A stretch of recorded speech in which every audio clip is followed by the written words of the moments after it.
Let me also show you my collard. This is Ford Hook F1, and even from my previous video I told you when you choose the right seeds, the germination will be very awesome, and you also make the nursery bed very ideal for your seeds planting.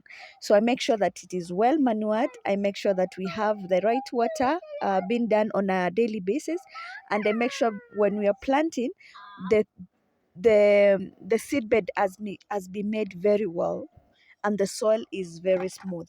So this is Ford Hook from Simlo. Ford Hook Giant. It's the best variety for spinach, and we're going to transplant this spinach in the coming weeks. I will let you know how the spinach goes. I've had a few incidences where we've transplanted and then the birds come and eat our spinach. So this is I think I'm going to do shed nets. I don't know. It's a big challenge. Do you have this challenge in your farm, whereby you have these rodents and birds coming to feed on the spinach? I don't know why, but they don't like kales, but they like the baby spinach very much. So this is the best variety for spinach. You can even eat it at this stage, what we call the baby spinach. It's very delicious and nutritious.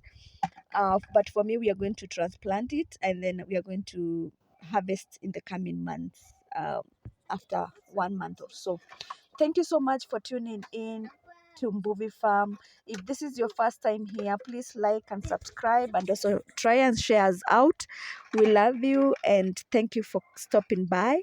I'm going to bring you more videos about how sustainable farming can be done and the achievements that I've gotten so far. Bye and later.